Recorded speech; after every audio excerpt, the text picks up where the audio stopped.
Ta parole est une lampe à mes pieds, une lumière sur mon sentier. Psaume 119, verset 105. La méditation.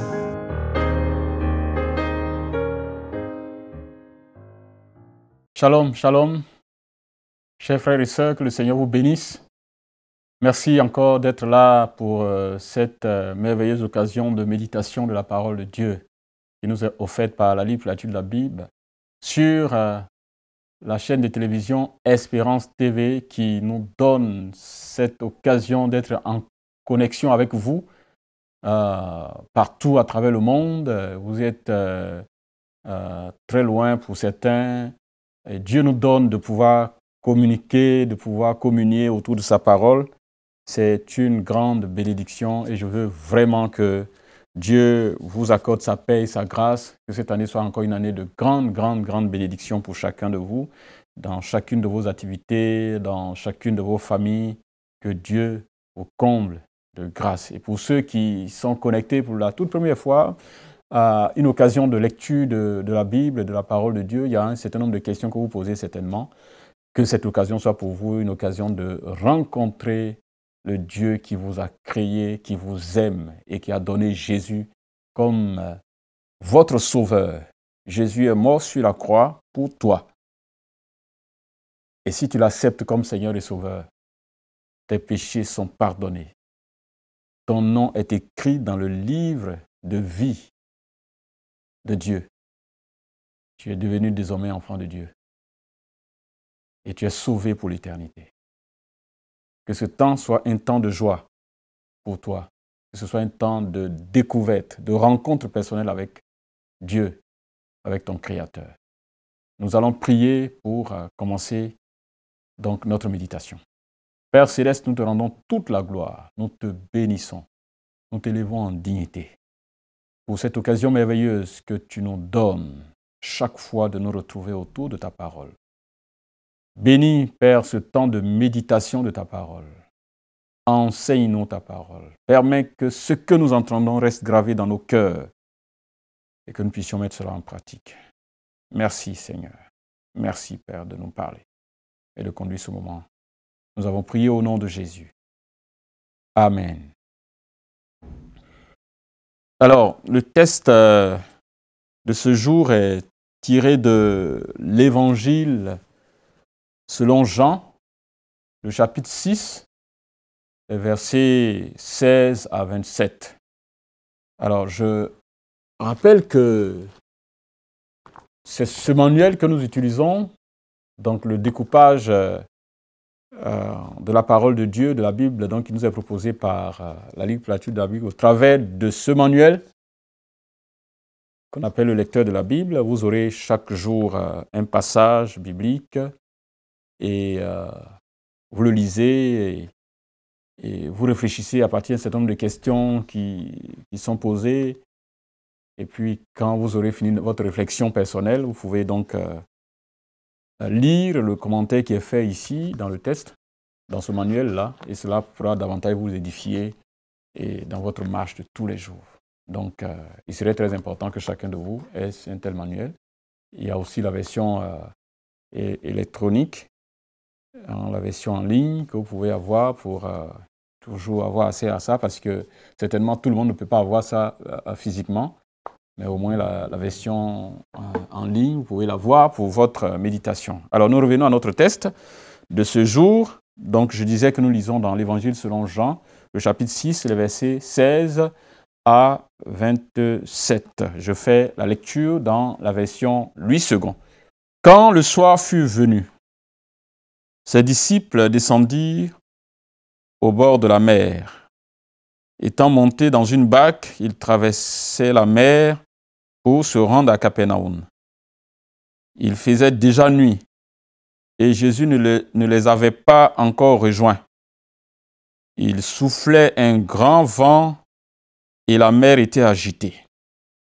Après avoir ramé environ 25 ou 30 stades, ils virent Jésus marchant sur la mer et s'approchant de la barque. Et ils eurent peur. Mais Jésus leur dit, « C'est moi, n'ayez pas peur. »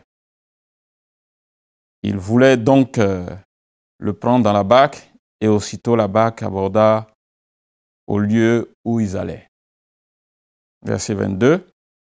La foule qui était restée de l'autre côté de la mer avait remarqué qu'il se trouvait là qu'il ne se trouvait là qu'une seule barque, et que Jésus n'était pas monté dans cette barque avec ses disciples, mais qu'ils étaient partis seuls.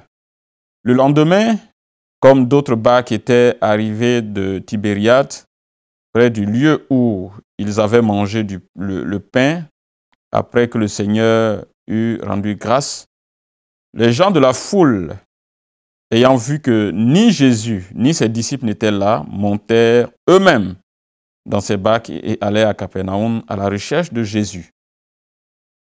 Et l'ayant trouvé au-delà de la mer, il lui dit, « Rabbi,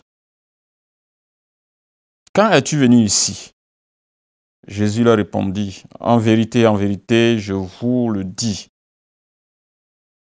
Vous me cherchez non parce que vous avez vu des miracles, mais parce que vous avez mangé des pains et que vous avez été rassasiés.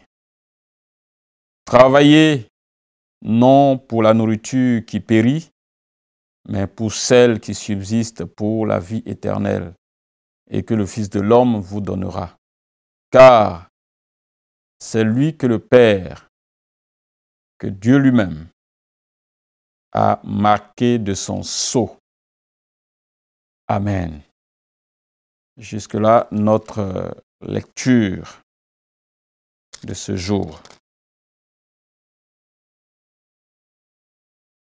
Alors, quelques grandes lignes de ce texte que nous venons de lire. Nous avons les versets 16 à 21, l'histoire donc de la marche de Jésus sur les eaux. Donc le texte nous dit que ses disciples étaient déjà partis, et donc pour les rejoindre, il a dû marcher sur l'eau et aller vers eux. Ils avaient peur parce qu'ils se disent, mais attends, c'est du jamais vu, qui vient sur l'eau? Ils l'ont reconnu après, mais ils avaient eu d'abord peur, ils avaient eu peur.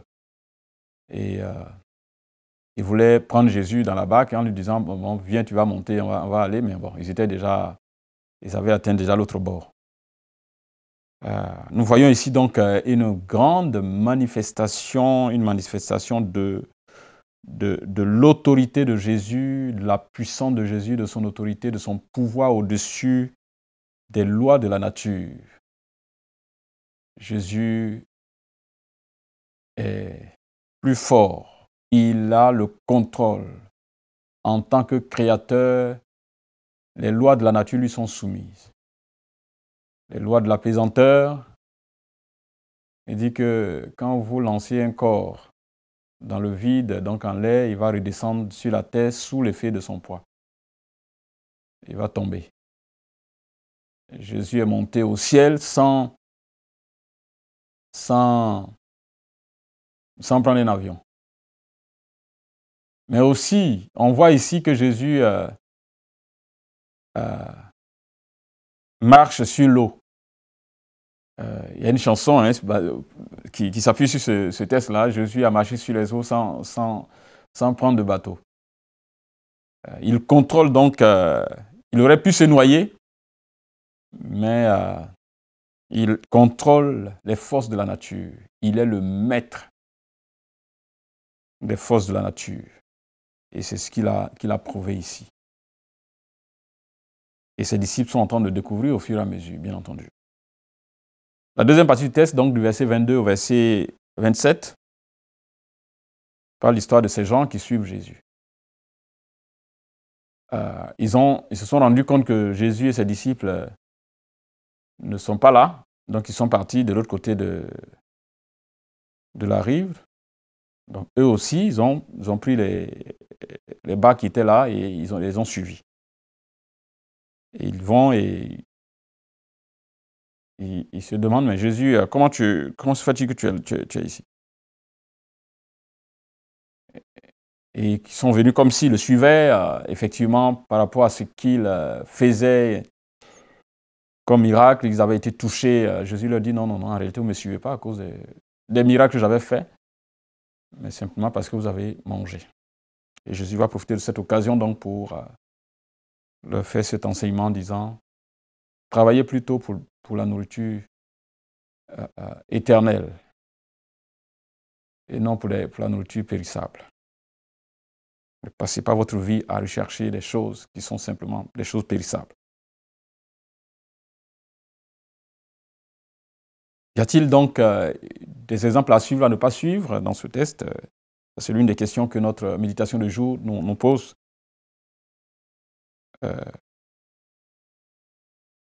Des gens qui suivent Jésus pour de la nourriture. Et ça, c'est une question assez importante. Et Jésus dit à ces gens-là que il ne faut pas cela. Je pense que ça, c'est un mauvais exemple donc à ne pas suivre. Et ça doit nous interpeller, chacun de nous, à évaluer les motivations pour lesquelles nous suivons notre Seigneur Jésus. Est-ce que nous suivons Jésus pour avoir quelque chose de matériel, quelque chose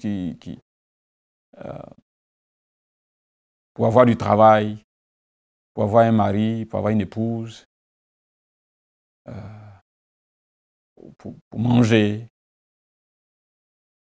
pour des choses qui n'ont aucune valeur pour l'éternité, qui n'ont aucun lien avec l'éternité.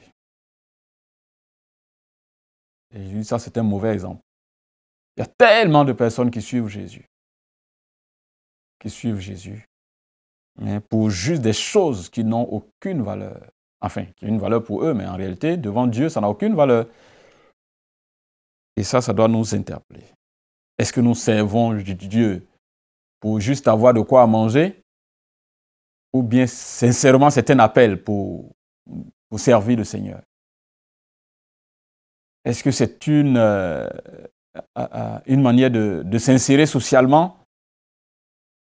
Est-ce que c'est une manière d'avoir de quoi manger, nourrir nos enfants? Ou c'est simplement parce que nous avons été appelés par le Seigneur pour le servir à sa cause, permettre que des gens qui n'ont pas entendu l'Évangile puissent entendre l'Évangile par notre ministère? Ou sommes-nous là pour nous enrichir, pour chercher de l'argent? Est-ce que nous sommes des serviteurs du ventre ou nous sommes réellement au service de l'Évangile? Donc ça, c'est une question qui doit être permanente dans notre esprit et pour nous permettre de juger nos motivations, de peser nos motivations chaque fois. Jésus dit à ces gens, vous me suivez à cause de la nourriture. Et ça, c'est un mauvais exemple à ne pas suivre.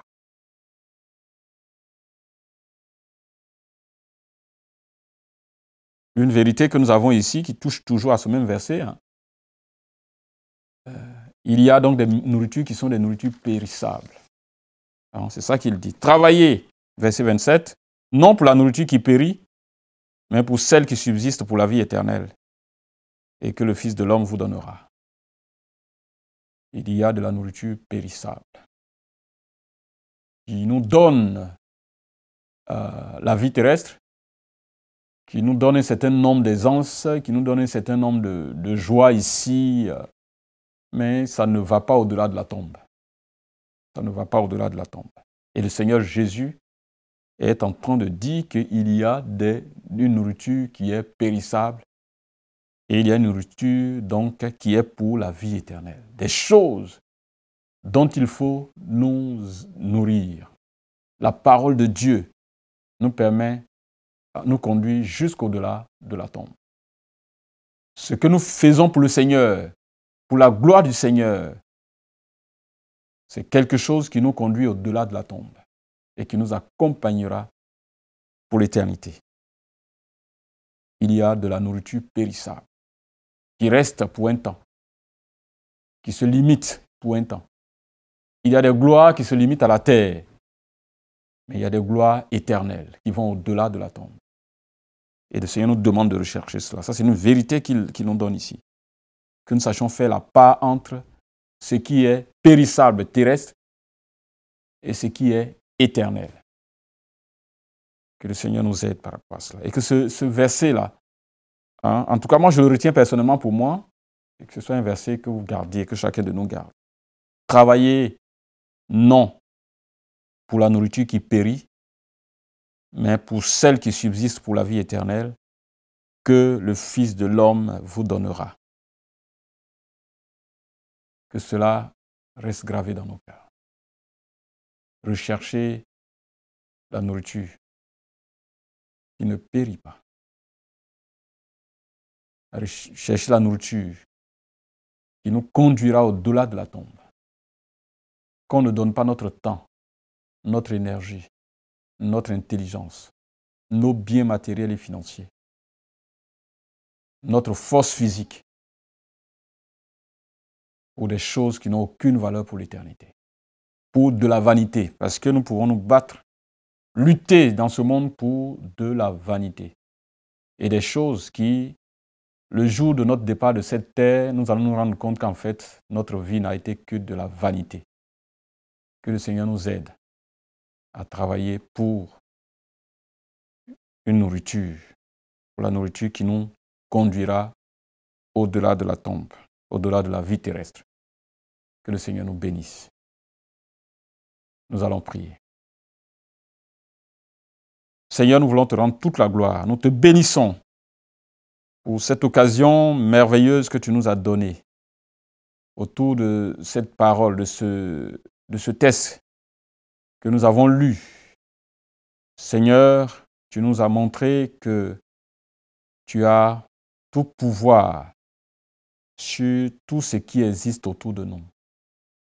Tu es au-dessus, tu contrôles les forces de la nature. Tous les éléments de la nature, Seigneur, t'obéissent. Et tu l'as montré en marchant sur l'eau. Et Seigneur, cela doit renforcer davantage notre foi par rapport à ta puissance, à ton pouvoir au-dessus de tout pouvoir. Seigneur, tu nous montres aussi que nous devons nous attacher à ce qui a de la valeur pour l'éternité. Que nous ne te suivons pas pour simplement de la nourriture. Qu'on ne devienne pas serviteur de Dieu pour de la nourriture, pour s'enrichir, pour nous insérer socialement. Non, Seigneur, que tu nous aides, chacun de tes enfants, à quelque niveau que ce soit où il est engagé dans l'œuvre, que cette mentalité sorte de notre esprit pour que nous puissions te servir réellement pour la cause éternelle et non pour une cause terrestre, éphémère, pour le ventre simplement. Nous t'en prions. Aide-nous, aide tous les chrétiens, tous tes enfants. Merci pour cette occasion merveilleuse que tu nous as donnée autour de cette parole. Et que la gloire, que l'honneur et la magnificence te reviennent, Père Céleste. T'avons prié au nom de Jésus. Amen. Merci, chers frères et sœurs, d'avoir été là et que le Seigneur vous bénisse et qu'il vous aide à continuer à réfléchir autour de ce texte. Amen.